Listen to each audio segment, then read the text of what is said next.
afternoon. I said good afternoon. There we go. Much, much better. It's a beautiful day out there. A little cool for some of us, but I am Joe Scott, and I am the moderator of this church. And on behalf of our senior pastor, Lori Hafner, I am so pleased to begin this afternoon's event by welcoming you to this historic place, Coral Gables Congregational United Church of Christ. One of the real joys of being a member of this church is this congregation's commitment to opening its doors to the community. We are not only a place of worship and spiritual growth, but also a place for community gatherings and public discourse, for political forums and the arts. Here we work for peace and justice, not only in our community, but throughout the wider world. This year, we are 100 years old. Historically, we were the first public building in Coral Gables. The visionary behind this city, George Merrick, was the son of a congregational minister. And so he built this church as a meeting house for exactly what is happening today. A place where the community can gather to expand their thinking, reflect on important matters, and to lay witness to the importance of ethical, political, religious, and artistic matters. One of the gifts of this congregation is our community partners who allow us to host, participate, and share in these events. Two of those partners are why we are here today: the Florida Grand Opera and the Stephen J. Green School of International and Public Affairs of FIU. We have had a long and meaningful relationship with both, and for that we are grateful. So it gives me great pleasure to introduce Pedro Bota, the Executive Director of the Stephen J. Green School of International and Public Affairs at FIU.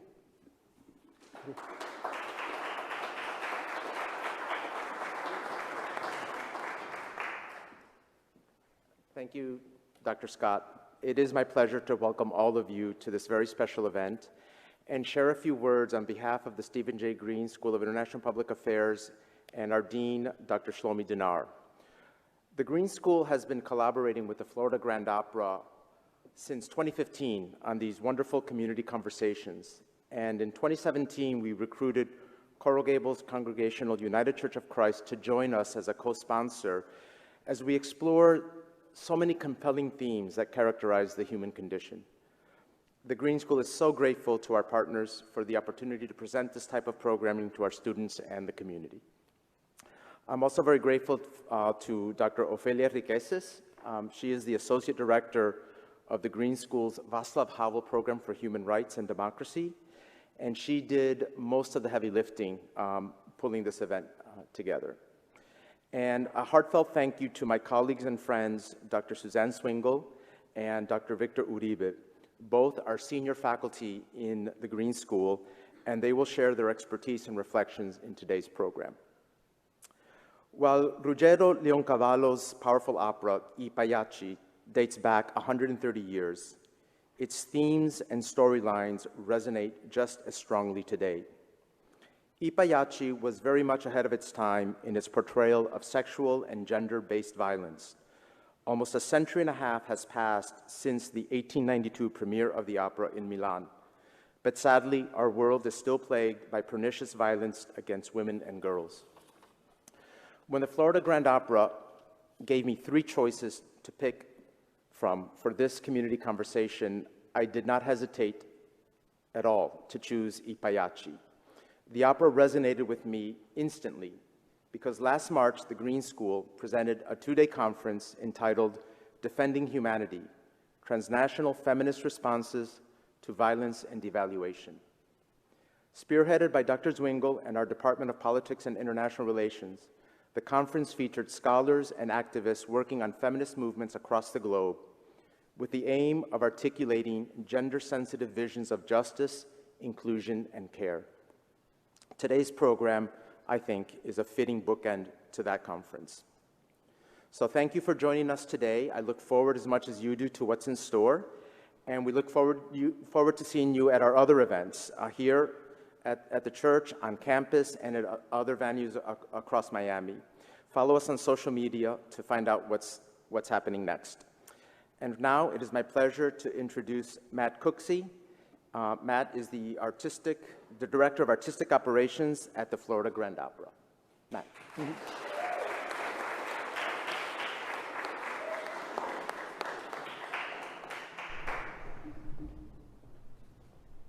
Well, I think my great-granny Dot would be very proud that I'm behind a pulpit. She always thought that I was going to be a music minister, and this is about as close as I'm going to get today.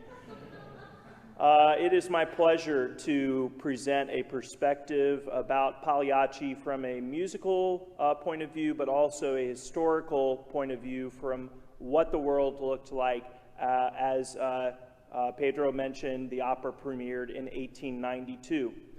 There are a couple of themes that are particularly relevant when we look at why Pagliacci came together the way that it did. And so those themes we will break down in a moment, particularly relate to the Italian verismo trend, which was a realism strain that really affects how we look at this story. We also can talk about the commedia dell'arte tradition within opera, something where slapstick was always treated with appropriate kid gloves, and in this context is really reevaluated. And finally, we can just think about the sheer profitability of violent shows in opera at the time. So, with that being said, verismo, it wasn't necessarily a unique trend in Europe for people to be presenting life as it usually was. The 1850s really brought a scientific revolution across the continent where we started developing better technology, more precise ways of recreating life as we understood it. And so we have a strain of scientific advances, and that is shortly followed by artistic responses. So we look at before realism, something called naturalism, where we have artistic people that are kind of taking a general survey of the land and trying to contextualize their general understanding of what life looks like. Following that, we see realism, where artists are trying to make the empirical judgment of saying, this is the truth, this is life as it really is. And interestingly, realism comes with a depiction, very often in French literature and also Italian literature, of finally taking our camera and pointing down at the lower class. And so in a world that had been filled with stories about the aristocracy, the nobility, and all of the people that kind of ran society, we start to see people like Emile Zola and the Italian novelist Verga looking at normal, everyday problems. Problems like fighting in relationships, murder, violence, alcoholism, poverty. These stories started captivating a different audience that had never been there, and in some cases had never been allowed to happen.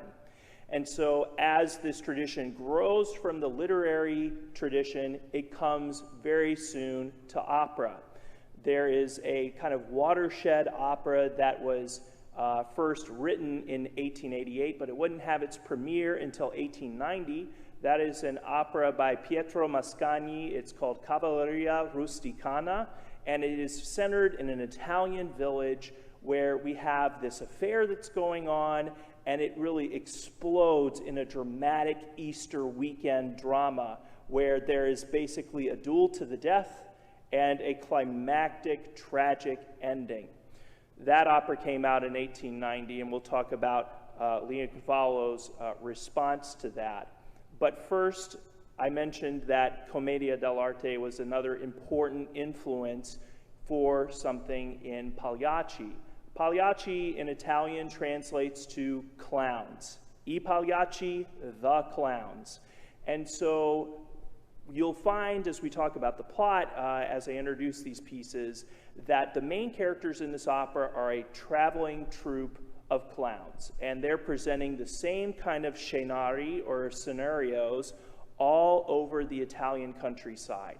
And so all of these characters, whether it be Colombina, the Harlequin, Brigella, any of these stock characters has a series of responses to all these prompts, and people would improvise comedy. And Commedia dell'arte was very quickly, in the 18th century, tied to opera. You had all these Italian librettists that knew the people were familiar with Commedia dell'arte, and so they could make all of these commedia characters transform into operatic characters. So we look at something like The Barber of Seville as having very commedia-like characters, or something like The Marriage of Figaro, having these very archetypical relationships that are transformed with different character names, but they all kind of behave the same. So in 1890, we have a young composer named Ruggero Leoncavallo. He was born in southern Italy, in Calabria, which is where the action of Pagliacci is set, and he sees a very important opera. It is Pietro Mascagni's Cavalleria Rusticana, and he just has this revelation. He says, wow, there's something exciting about this. There's something dramatic about this, compelling, whatever the word is. He wanted to basically create a response opera that would be a companion piece of sorts to Cavalleria Rusticana. So very interestingly about Leoncavallo, he was actually trained first in literature. So he basically went to university to study how to write novels, how to work on poetry, and through a very interesting life, including at one point teaching piano lessons in Egypt, he became a composer. And so he has this drive to create a story that rivals Cavalleria Rusticana, and thankfully in Milan there was actually a producer, a man named Edoardo Sozzogno, who is very interested in cultivating more of these realistic, dramatic operas. In fact, Sozzogno was the producer of Cavalleria Rusticana. And so in 1891, Leoncavallo turns in his work on Pagliacci, and Sozzogno does two very nice things for him. One, he says that he is going to publish the opera, but two, he is also going to premiere it in his own theater. And so he basically offered him a golden pathway to success, where he wouldn't have to create an opera and then find a producer. It was all lined up right for him. Now, interestingly, we can think back to a lot of examples in opera history of operas that do really great on opening night, operas that do kind of bad on opening night, and this opera is kind of one of those stories right in the middle.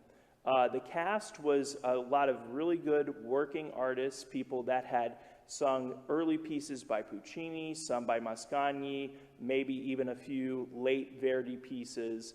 But they were just big, broad voices.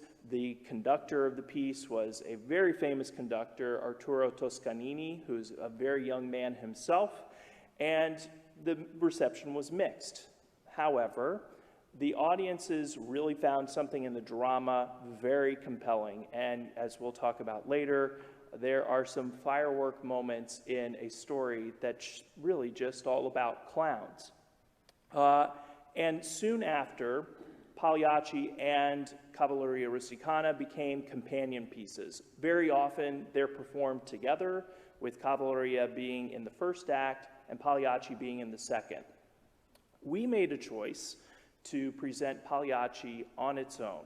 In fact, the final version that Leoncavallo published, he made it into a two-act opera. It was originally presented in one act.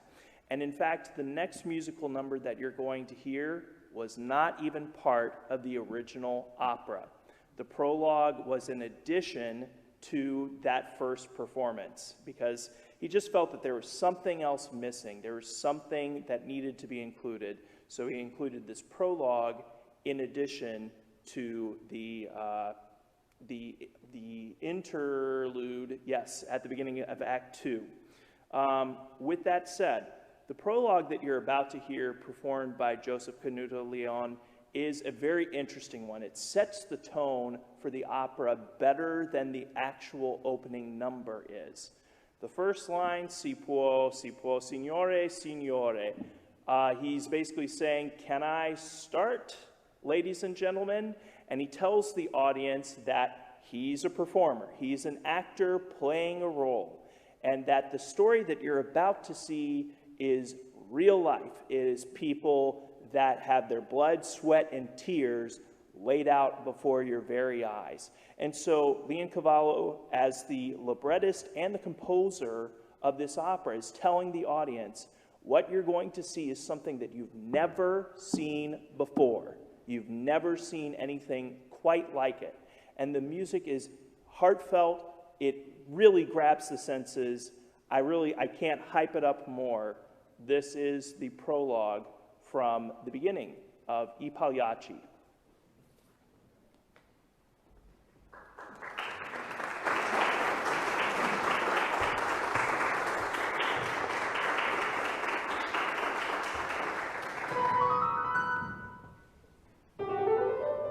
Si può, signore, signori, scusatemi se da sol mi presento, io sono il prologo,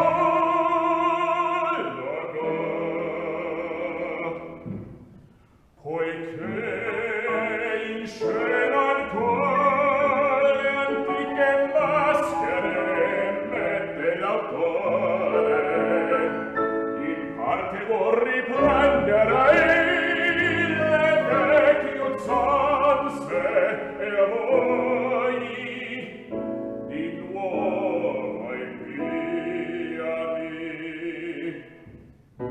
Ma non per dirvi come prima, le lacrime che non versiamo son false e gli spasimi dei nostri martir non allarmatevi. No, no, l'autore ha cercato invece fingervi uno squarcio di vita e li ha per massima sorte la vista e non egli ha per uomini scrivere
ascoltate come le svolta.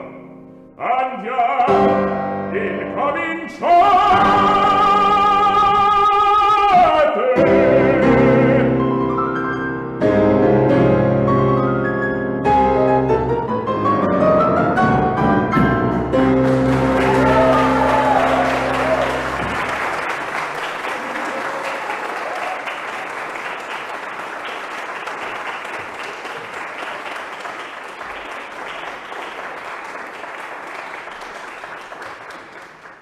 Can you imagine an opera without that prologue?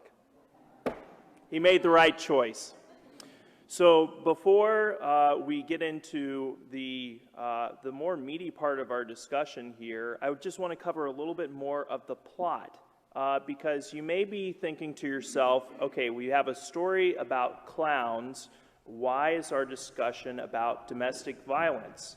Well, the clown story is really a slice of the whole picture here. The main cast of characters are a troupe of clowns that are going all over the countryside. They just happen to be stopping in a village, and we have four people. We have Canio, who is the leading tenor, and he is married to a woman named Nedda. They have a somewhat contentious relationship because Canio is a very jealous man.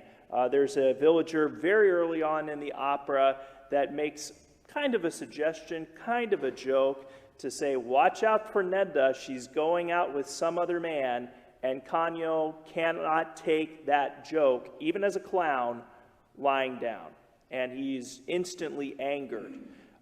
We see later in the opera that his suspicions are actually somewhat accurate. Nedda is having an affair with another man named Silvio, who is not a clown performer, and they are making plans at the end of Act 1 for the two of them to basically escape from the troupe and run away together. However, their plans are thwarted as Canio shows up and Silvio has to run away. Canio is trying to figure out some kind of way for him to discover who this mystery man is. And basically his second in the troupe, Tonio, who often sings the prologue. It is just described as an actor in the score.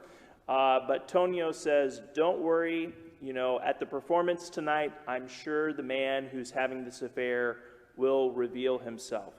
The second act of the opera begins basically with a commedia play. We have the Colombina character, you know, preparing to have a mystery romantic person come by and stop off for dinner. Okay, so the mystery person stops by, they have a beautiful chicken, and everything's going well until the jealous husband shows up. So we have all these elements from a commedia plot that should go one way. The jealous husband should chase off the interloper or the person that is making him the cuckold, and there's some kind of resolution and happy ending. However, with that prologue, we know that we are going to see the real version of events. And so an unwitting audience watching this play looks on in horror as we see a truly jealous husband interrogate his wife to know who she is having an affair with. She will not give up the name, even under threat of death by stabbing. And she is holding off until her desperation gives way. She calls out the name of her lover, Silvio, and Canio knows that she has been untrue to him. And there on a stage in front of a village, he stabs her and kills her, as Tonio finishes the opera by saying, La commedia è finita, or the comedy is finished. And so that probably is also where our light tone of the afternoon is also finished, because that is what we're examining. We're examining this very dark look at humanity. We're looking at, you know, the juxtaposition of this very beautiful music with a tragic undercurrent. And so at this time, I would like to invite Dr. Uribe up for this next part of our presentation.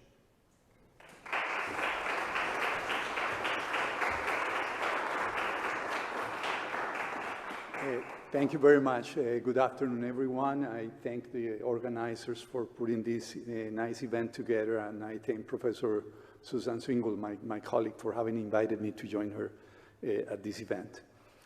I am a historian of Latin America, really. And I wanted to start by explaining why am I talking about a topic that really involves domestic violence in Europe. And the story goes like this. I was doing research for another book, and I started to find in the archives cases of murder involving spouses, a wife killing a husband killing a wife.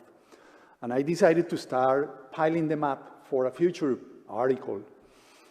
And I did that as I was working in Colombian archives. Then I did the same as I was working in Mexican archives.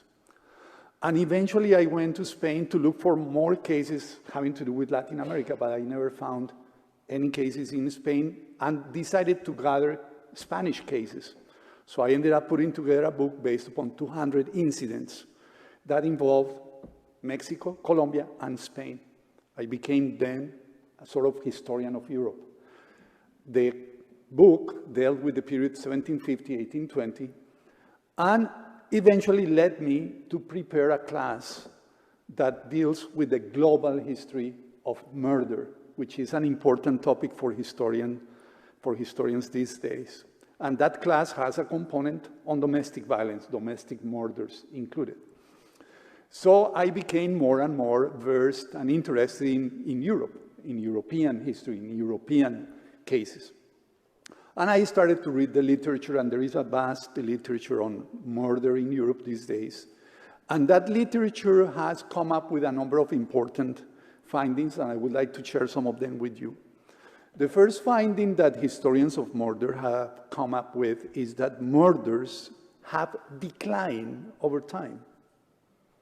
There were many more murders per 100,000 people in, say, the Middle Ages than there were in the 19th century, or that there are today in the 21st century. So steady sort of decline. Yes, there have been periods of ups and downs, sudden increases, but they go back to a declining trend. That is the main finding. But the second important finding is that unlike general murders, domestic murders, unlike general interpersonal violence, domestic violence has not declined.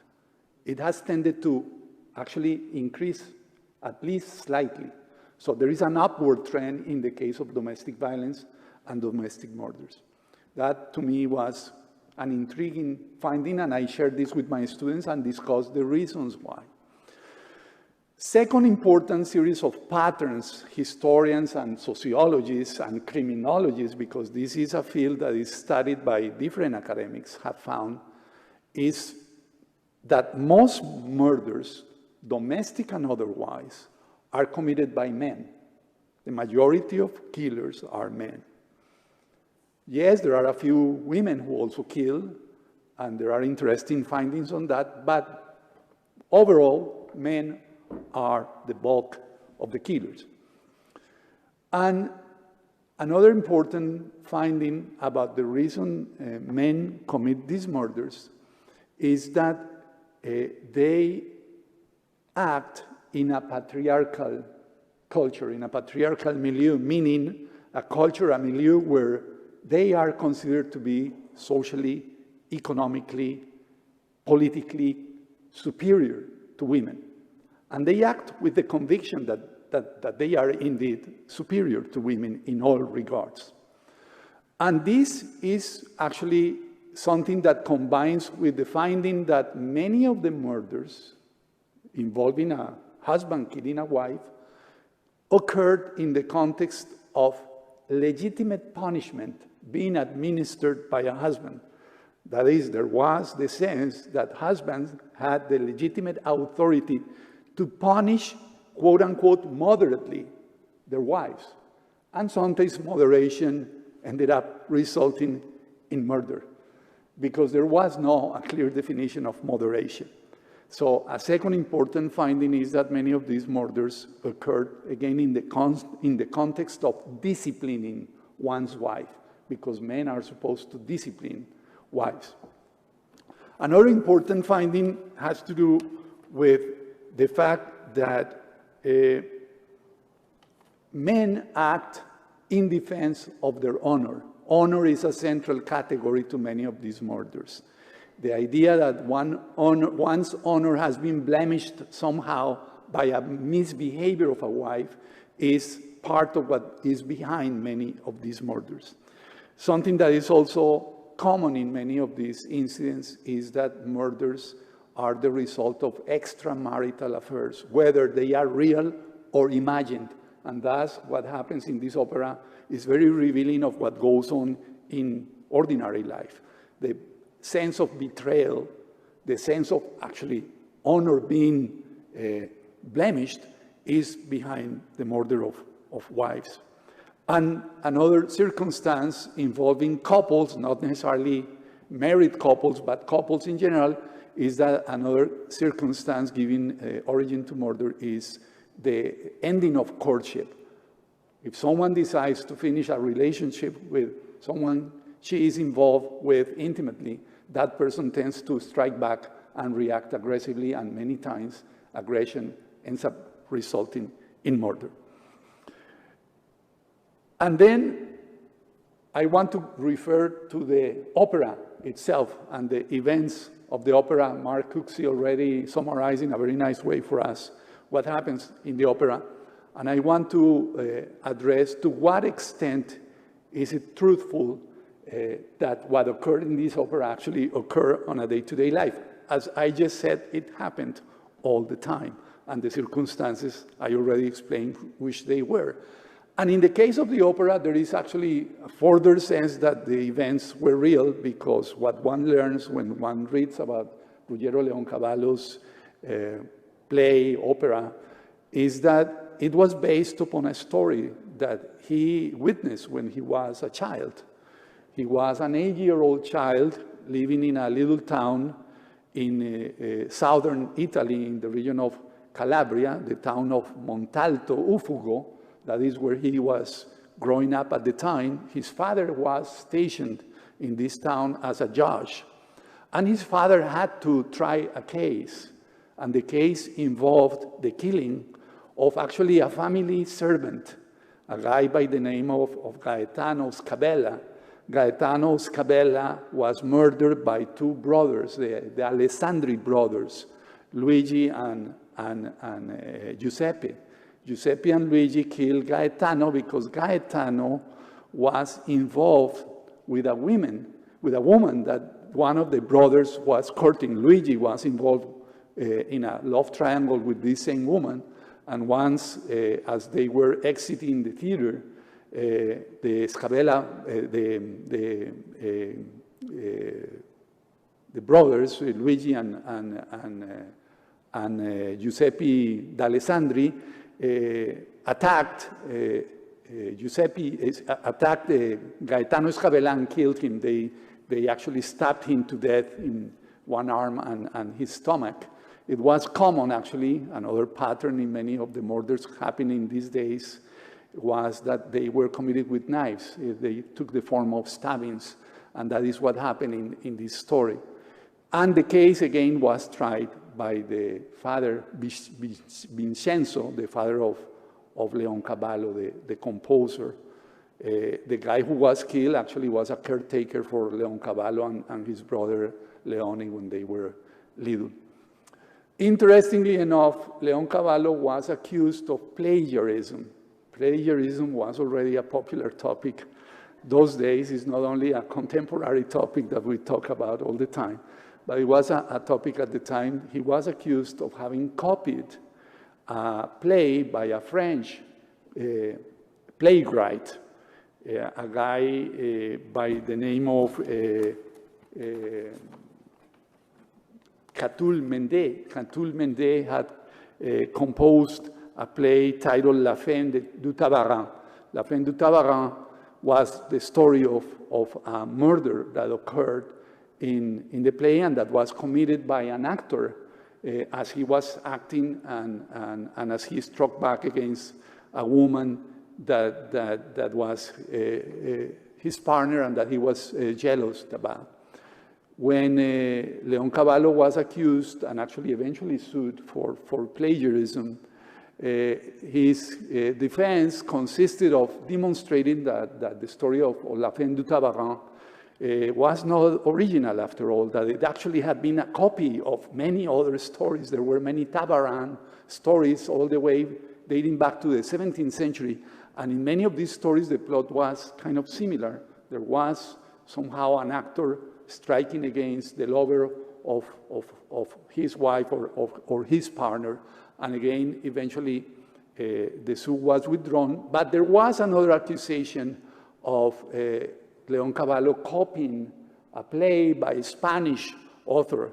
This time, the author was Manuel Tomayo Mendez, who had also composed a play titled Un Drama Nuevo. And in Un Drama Nuevo, the story was also the story of an actor by the name of Jorik, who killed his younger wife, Alice, as he was accusing her of having a love affair with Edmond, and the killing also took place on stage.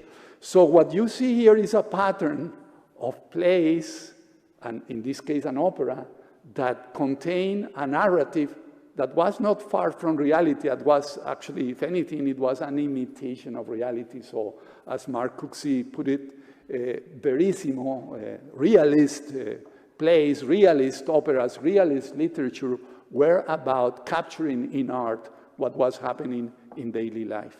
So part of what happened with this opera again was something that was happening on a regular basis in Italian society, in French society, in Spanish society, and really in societies all over the world.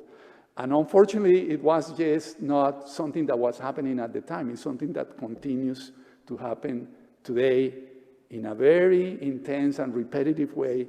And I think my colleague, Susanne Zwingel, will refer to this later on during the program. Thank you very much. I appreciate your attendance.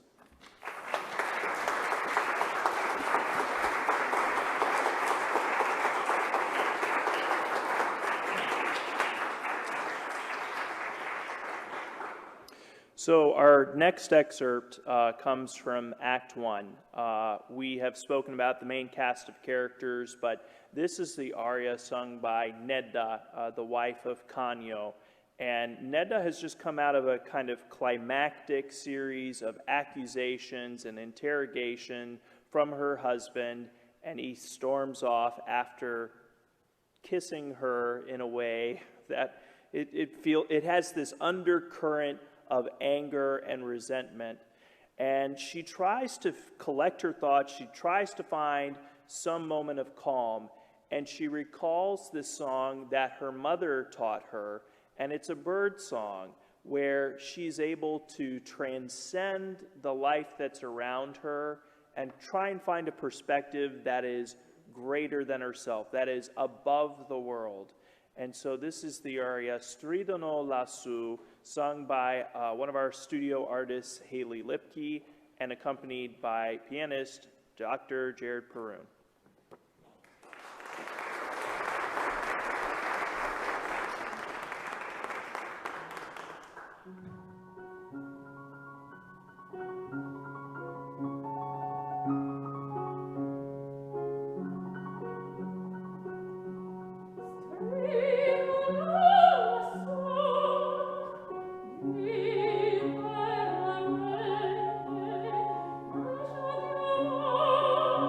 Oh,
It's another remarkable juxtaposition. The singer that has to sing that aria sings over an orchestra of 57 players. And to sing with that amount of force, you have to have a lot of strength. And even within the opera, we see as Nedda really tries the best that she can to rebel against her circumstances, to assert herself, but she is just in a losing position.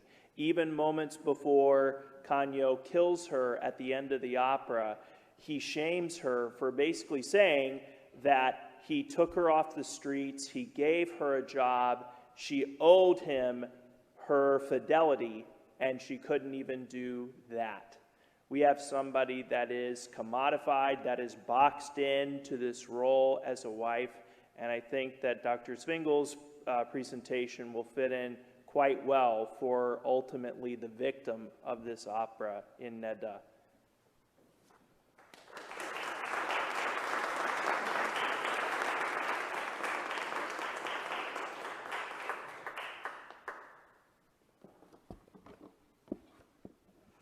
Good afternoon, everybody. It's a great pleasure to be here and a great honor. And I would like to, before I start, first thank the organizers for putting this event together. Excuse me. The Florida Grand Opera, the Stephen Green School for International and Public Affairs, and this wonderful, wonderful church here. I think it's a very special program. I'm a scholar of international relations and women and gender studies.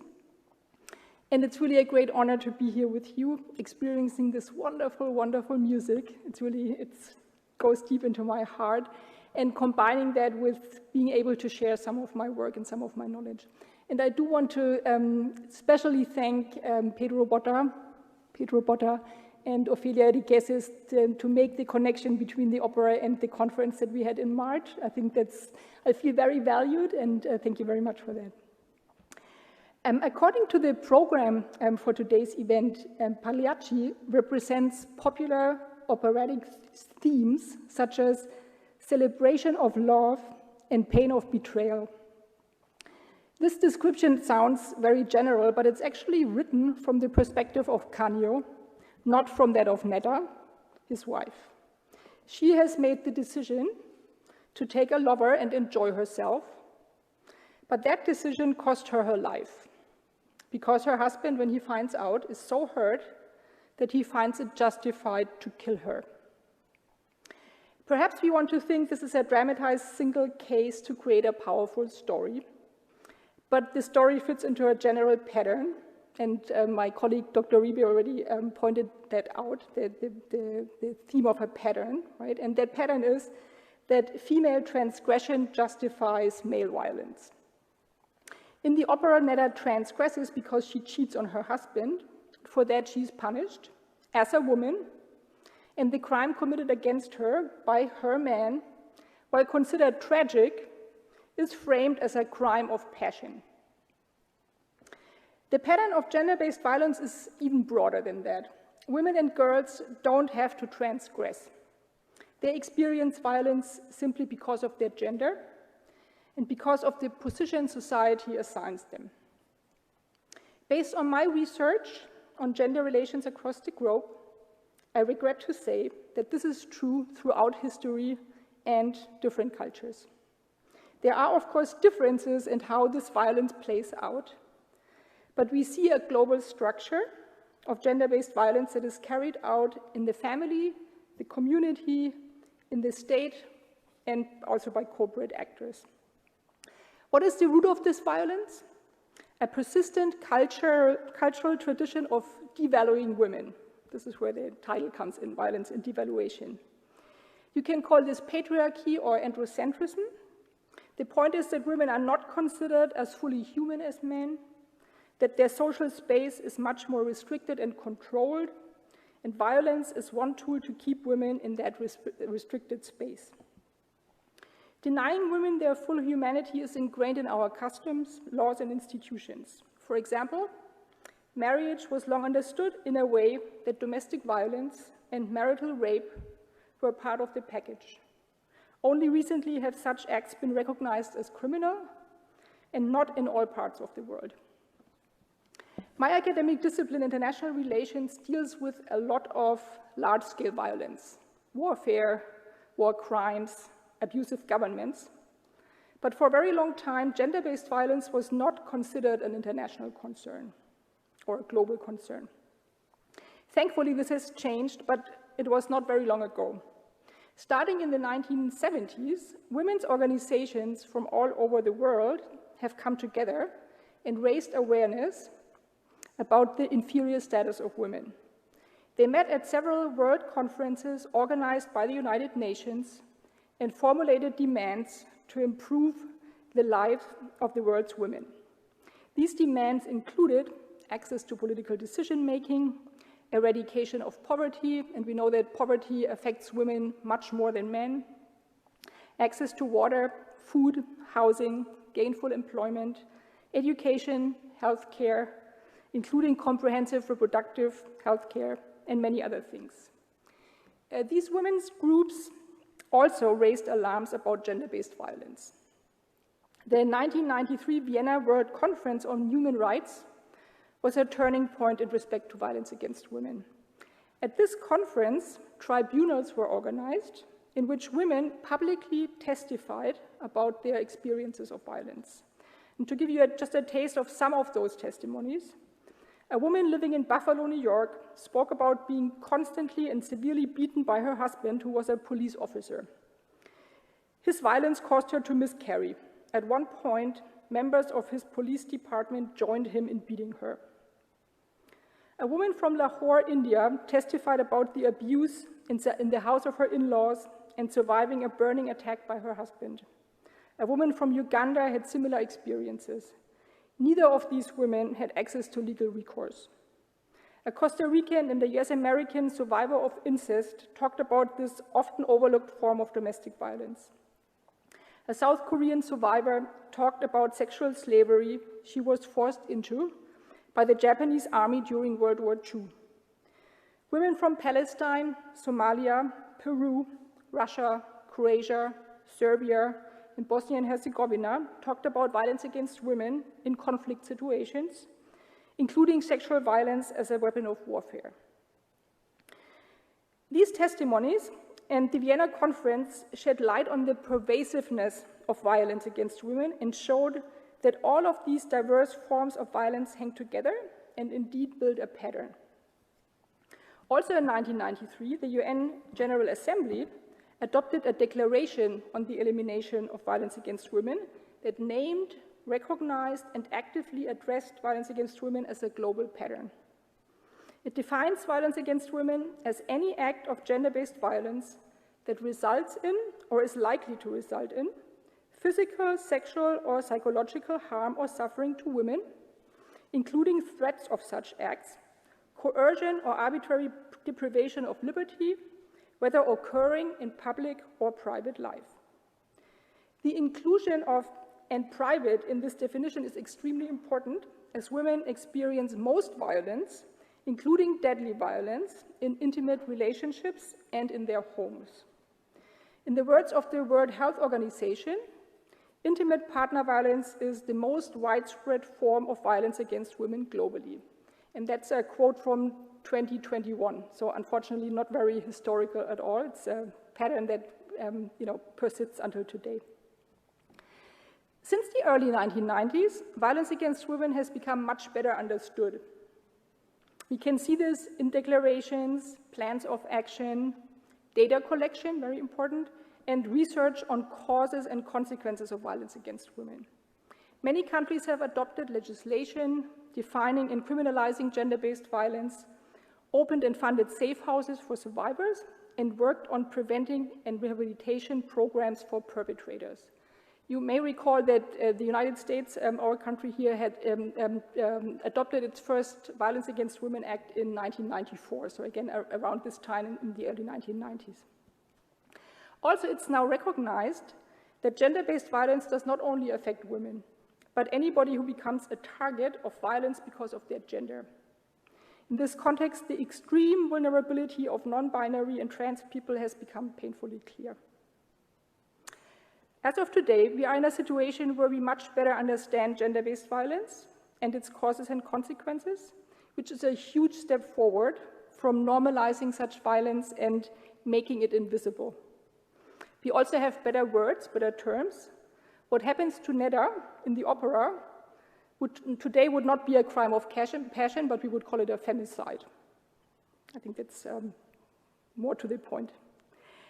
But this awareness does not automatically reduce gender-based violence. Unfortunately, our knowledge about prevalence is still sketchy because of underreporting and inconsistent data collection. We do know, however, that women report more incidents when they can be confident that law enforcement takes them seriously. This is the reason why countries like India and Brazil have created women's police stations, which are widely considered a very successful measure in trust building for women to come forward. The most important underlying cause of gender-based violence I mentioned in the beginning, patriarchal gender orders that devalue women, has certainly not gone away.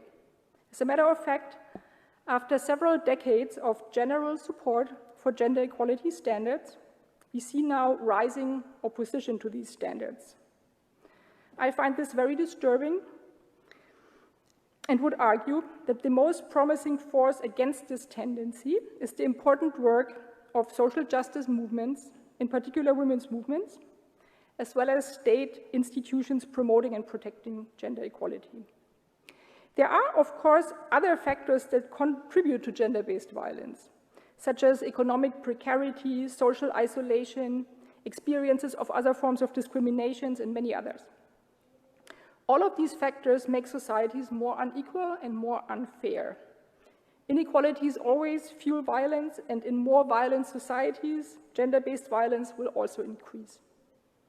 In sum, we, all of us, have an ongoing task of combating gender-based violence. We can start in our personal spaces, our families, our workplaces, our communities. We can call out when we hear women being devalued, and of course not only women, anybody who's being devalued based on any dimension of their identity. But to bring this back to Pagliacci, if after finding out about Nedda's affair, Canio could have confided in a friend, perhaps this friend could have told him to deal with his hurt feelings in a non-violent way, and perhaps that would have saved Nedda's life. Thank you.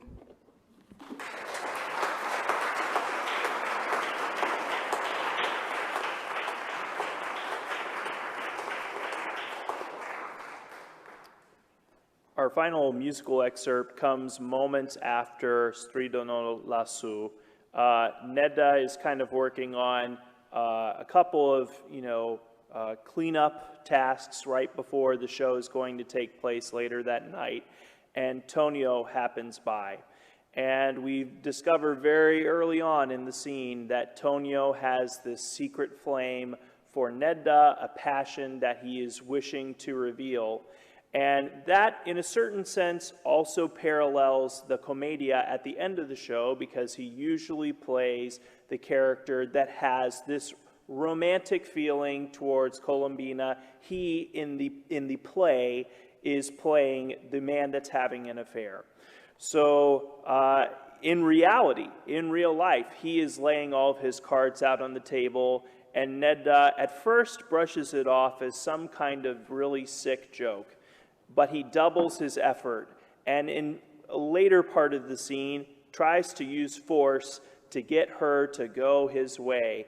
And in the opera, she actually has a whip that she would be using in the show. She whips him back, and he basically, retreats.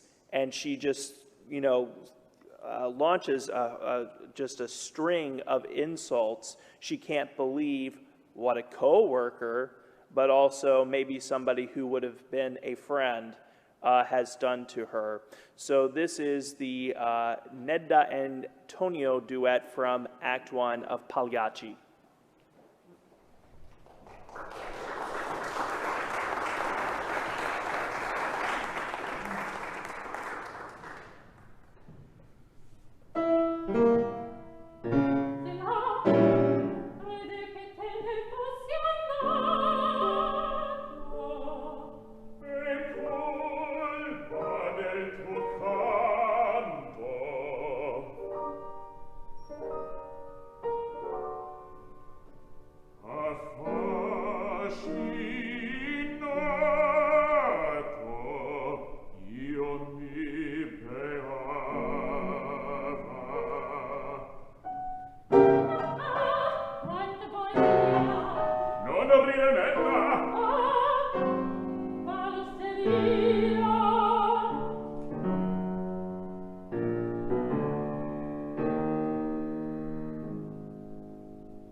As we close out this experience, I first want to thank Ophelia and Pedro for their collaboration, as well as our wonderful speakers. I always come away with something from these experiences that helps shift my perspective, because I come from a background of being a singer, being a director, and an opera administrator, and there's lots of different perspectives.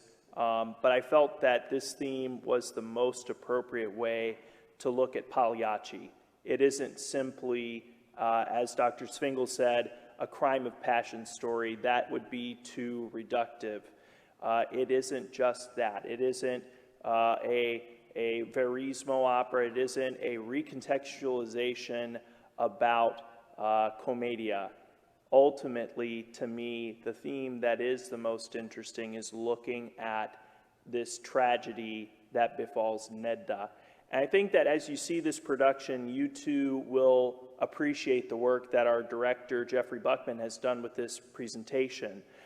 This opera features about 25 minutes of additional music, some by Leoncavallo, some by other Neapolitan composers, but the unique thing that he and his wife, choreographer Rosa Mercedes, have done with this production is really flesh out Nedda's story, where it looks at the affair between Silvio and Nedda as truly one of the more beautiful aspects of their life together. And so even though Nedda, in a certain sense, through either the score or her position within the dynamic that she's living in, we see this undercurrent of a woman that is trying to do her very best, that is trying to navigate a very violent and tense situation. And ultimately, that's our challenge as artists. We may be constrained to the period in which an opera is presented or the society where an opera is presented, but we have to find the elements that speak to today. Because I'm sure that all of us have had our own experience of some tragedy in slow motion. And if I can close today, I will close with the story that I've not told very often, but it was the thing that I knew that I had to share as part of our presentation today. So many years ago, I was studying at Florida State University, and I was in the midst of my second degree there, and when I was studying opera direction. And I feel, looking back at my life, that often some of the most strange or important moments of my life have happened at 11 o'clock. I found out that my wife was going into labor at about 11:14 the day before my son was born, after 16 hours of labor. It was really worse for my wife. But on this one particular night in Tallahassee, my wife and I were just about to go to bed, and we heard a very faint knock at the door. And we thought it might have been for the neighbors across the hallway. We hear another moment later a very soft knock. And so we go to the door, and there's a girl at the door. We've never seen her before. She's in a long t-shirt, and she has this terrible welt on her lip, and she tells us, "I'm sorry, can I come in? My boyfriend is looking after me, and he beat me up." And we didn't know what to say. We had no clue what was happening. But we said, "Absolutely, come inside." We brought her in, and she told us a story that her boyfriend had an extremely jealous reaction. He destroyed her phone, so she had no means of calling her mom or her sister, any way to find help. And so we quickly offered her our cell phone.